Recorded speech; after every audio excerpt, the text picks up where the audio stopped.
Welcome to the third part of the Roxorloops interview, where he talks about how he came to Eurovision and extensively talks about some of his beatboxing techniques.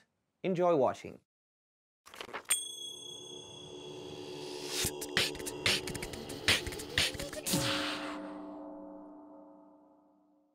After this, I joined a vocal band called Whitloaf Bay. And Whitloaf Bay is it's a Belgian vocal group. They're doing pop songs. You can look it up actually. Um, and that was new experience because there are 5 singers and 1 beatboxer. So opposed to what I was used to have a lot of beatboxers, maybe 1 singer, I had a lot of singers and me just doing the rhythmical part, doing the beats and percussions, and sometimes some special sounds. And with this group, I wrote a little song for fun one time when I was in the bed and I couldn't sleep, and I had this idea for a website. The group is called Whitloaf Bay, and Belgium is .be, so it was Whitloaf Bay B, and then I made it into Whitlove Baby and made a song. And there was a contest for Eurovision Song Festival, and we put the song there. We went on radio to do the contest in Belgium, then we went on television, we won, and we had to go to the real Eurovision Song Festival, performing live. That's also very, very cool because nothing is live in Eurovision Song, only the voices. So all instruments, everything is backing track except for voices, and we were only voices. So we were doing everything First time live. in history, I think. First time in Doing history. something in Eurovision was performed live. Exactly. Well, they used to have it back in the days. They had a live orchestra to play the music, but after the changes, we were the first ones to be completely live again, and we were playing on click track. It's this thing that you have. Use it. It's in your ear and it's keeping you tight, and it is, it's some kind of practice to work with it. I've always found it quite easy to do, but when you're doing it live and you have singers with you, it's hard because you're also listening to the music, you're also trying to make your own jam, your own groove, and then staying straight on the click track. And I had some solo parts in the song where I syncopate, so I go out of the rhythm kinda, and then I have to go back in. It was the most stressful 2 minutes of my life, really, it was so stressful, and you had to do some choreography and look in the camera at the right time, and it was really super stressful. But that was the first time that there was beatboxing in actual Eurovision, no? That was the first time that there was real beatboxing. There was a group from Latvia, I think, a couple of years earlier, and they had vocal percussionists. So it's close to beatboxing, but yeah, it was a cappella group. But it is something different, vocal percussion to beatboxing. Yeah, and so that was amazing for me. We were in Eurovision Song. There's first a semi-final, and then the big final. And we were in semi-final. We had 1 point short from getting to the finals. So it was sad, but the experience was really, really great because there's millions and millions of people watching it live on television, and it's in a big hall with like 30,000 people live watching you. So, and a big atmosphere. So did your career change? Did you get a lot more calls after this?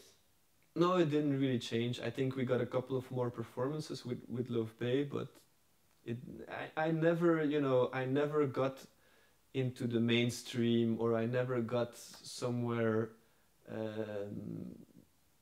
big with beatboxing. I've been to a lot of countries, I've done a lot of stuff, I've performed for a lot of people, did live things and so on, but it's never been like, oh, and then, the career was, it never skyrocketed. It's always, up and downs, and I think it's also because I'm not looking for money at all when I'm beatboxing. I'm doing a lot of stuff for free for community and for music. I'm not I'm performing for cheap prices sometimes just because I love doing the music and I love working with people. Um, so it's like, yeah, in one way I would love to just have a career that booms and 2 years of work and I never have to work again. But at the same time, I'm not aiming for it. You know, I'm never working for that. So it's the way it is. Is there anything else career-wise that you would recommend to a beatboxer how to take care of themselves? Also, how to put their stuff forward, how to move their beatboxing. Yeah. Well, I'm maybe not the best guy to give advice about career because my career is limited to the beatbox world only. But what I would say is very important thing is to be different and to be original. Look at guys like Reeps One or Beardy Man. These are two good examples for me of people who are doing the same stuff as we are doing. They're beatboxing and having fun and making music, but they found the little, side thing that they love to do, and made a career out of that. So it's okay to start with copying other beatboxers. It's okay to start learning all those techniques, but then try to find yourself and be true to yourself and develop your own style. How do you find yourself? As a musician, as a beatboxer, how do you go from imitation to creation? That's what I'm saying. That's what I'm asking. Yeah, I think the important thing is to combine things. I mean, creativity, it's always combining things. People think that when you are creative or you just come up with new ideas, and actually it's always old ideas which are put together. There is no imagination that is not based on something. So for example, a dragon, it's this reptile creature flying, it's fire breath. It's all things that are existing already but just combined. And in beatboxing it's the same. When I came up with the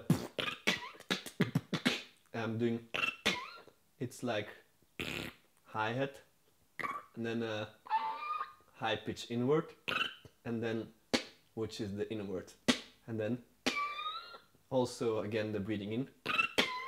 So that's a combination of combination of combination, and you get something new. So try to combine stuff together. Try to not exactly do something that someone else is doing.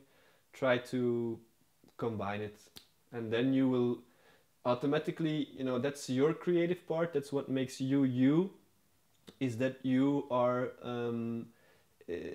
having fun in, I will be doing this, and together with that, for me it's been mostly the pattern making and the switching sounds. Instead of doing my snare, I will do a sound, and this is what I love to do, and I'm sure that everyone has things that they love to do. If you love singing and maybe you're good at singing, beatbox and sing. If you love the rhythm, do the rhythm. It's about what you love, I would say. That's the thing. Okay. Do what you love to do. You mentioned singing. Please tell me, did you have any musical experience, musical background before you started beatboxing or during your beatboxing career? I never had any musical lessons except for at school, the standard ones. But I have been, like I said, I've been doing this fast tracker thing where I had to, so my musical background is based on what I learned from other people. My brother and I worked with a lot of musicians, so every time you learn something new. But I never had a real education or a school for music in any way. But I can play a little bit of piano, I can play a little bit of guitar, I can play the drums, I would say pretty awesome. I can beatbox, I can sing as a backing. I'm not confident enough to sing as a soloist, for sure not, but I can keep tones. So yeah, What about the future? Please tell me about the school that you mentioned to me before. But so it's finally time to go to school and to learn stuff. I've been offered an education in Denmark, which is a master's degree where it's called soloist. So it's gonna be about my art and what I do as a solo beatboxer, but to, you know, broaden it and to get a real musical education and musical background with it. So I'll be probably able to play the piano and really know what I'm doing. I'll be able to sing all the notes that I read from a paper, and I'll be able to compose things and write it down, and probably I will also be working with some loop machines and some software technology. So this education is really to develop a show as a soloist.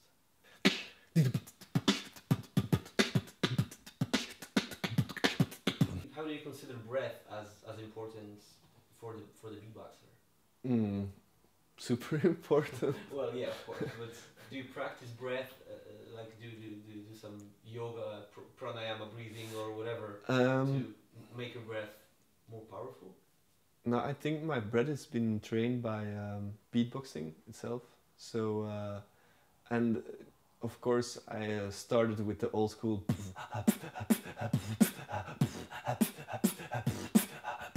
So it's the thing is to be free in breathing, and it's like just control of where to let it go and where to stop it. Like when you're doing the thing, and you just do. When I do, it already makes. It makes a natural. Because, you know, I'm like. So I just have to think, and everything in between go.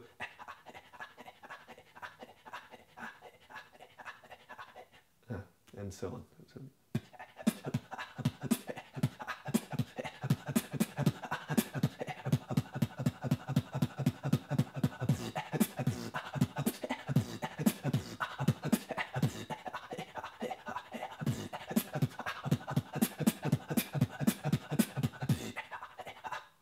It's like it's automatically going.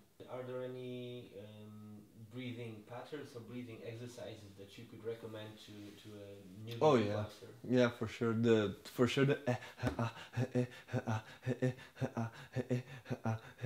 It's a very good one, and it's because it's also in 3. So that's a very good one, and just these ones.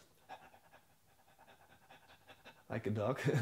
Also, the if you are doing kick drums and making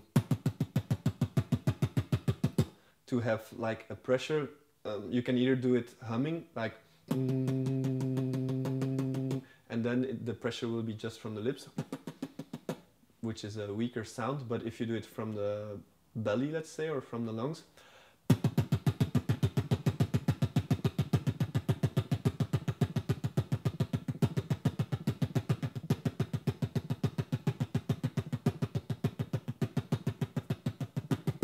To like have power on it, but not don't read everything out, just same it.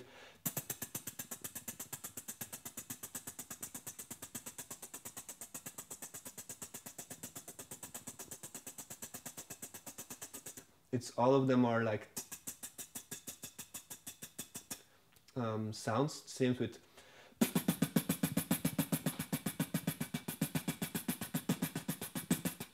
yeah.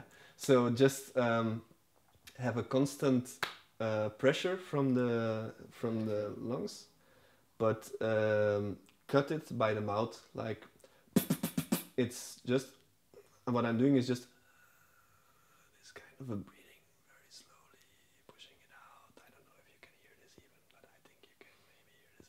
So and meanwhile, this is just, it's the pressure that makes the sound loud, but there is no air escaping. So these are very important ones, I think, to practice on. Something which is typical in beatboxing is to have your lungs always around, I don't know what it is, 70% capacity. So they're always filled. I barely go to the moment where I never go to a moment where I have to breathe. I'm always just staying on a level where I get in and out, but on a rather high pressure in the lungs. So when I'm making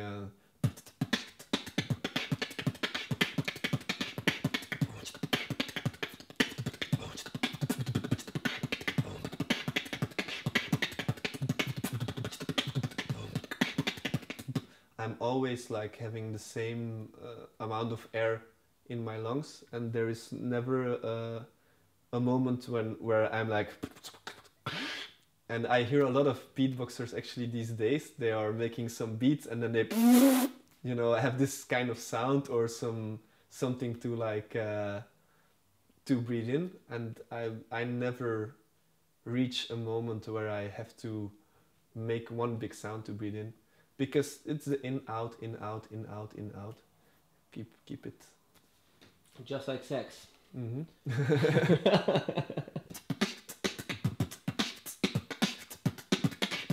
Speaking of practice, what's your warm-up routine that you do before an important show? I think the best warm-up is the beat that you feel comfortable with. My beat, I think, is a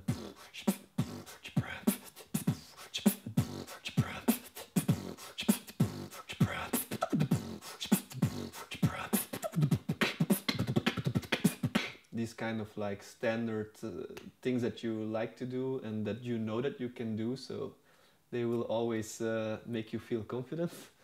And then I would say that I'm always, when I have to do a show, I train my throat bass, because I'm not doing it during daytime, so I'm mostly only doing it when I need to do it. So that's and I'm doing it, I'm always doing it with a kick drum.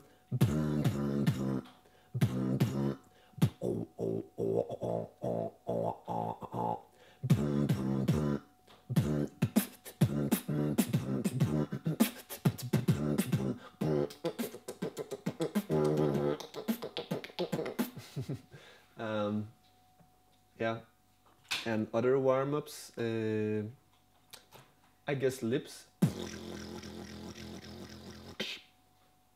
Sorry, I didn't mean to distract. I just wanted to fucking turn off the fridge for 5 minutes, but never mind. Okay, so this kind of warm up, but I meant like do any kind of like typical vocal warm ups, like no or I guess I do them. Really. Those ones I do during the day, like. Washing dishes.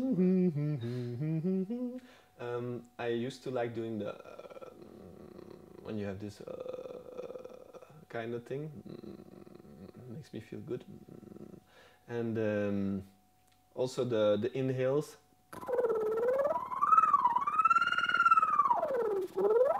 Just trying to slide. Also.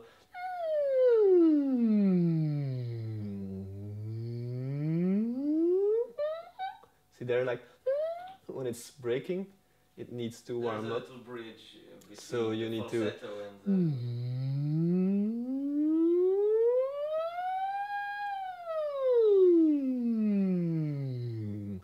yeah. also the bridge between falsetto and non-falsetto. I don't Yeah. know. I say head voice and chest voice Yeah. to slide from on this. Here.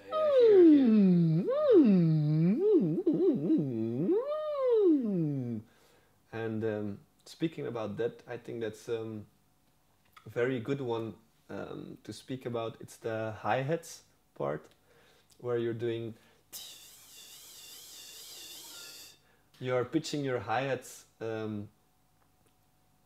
Typically, people would try to pitch their hi-hats with the shape of their mouth, like. But the best way to pitch your hi-hats is to have the throat change position of the lyrics and go from. And it's this head voice to chest voice.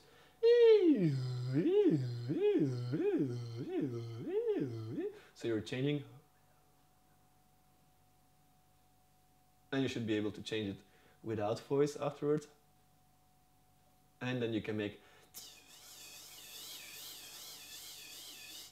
So you can make.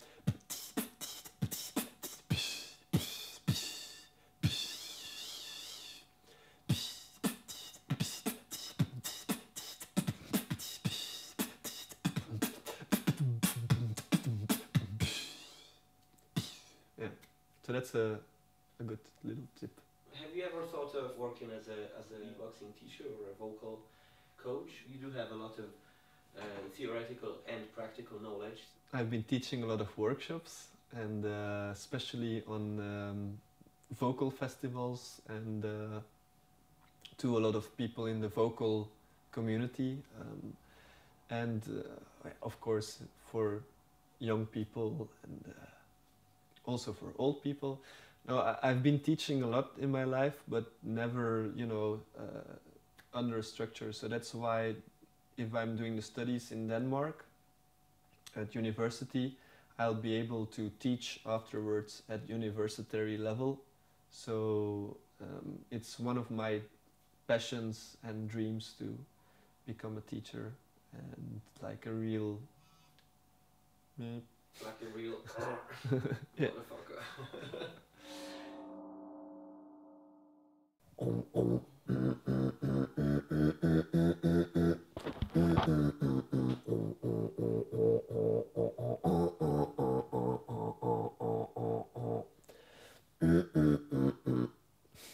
Hi, this is Roxorloops. Oh. Zegartiktaka.pl. Yeah, I know. It's what you're doing, good man. Your Polish is already, Zegartiktaka. Yep. Zegartiktaka.pl. Check it out. Interview with me, Roxorloops, and while I'm enjoying my time in Poland. Yo.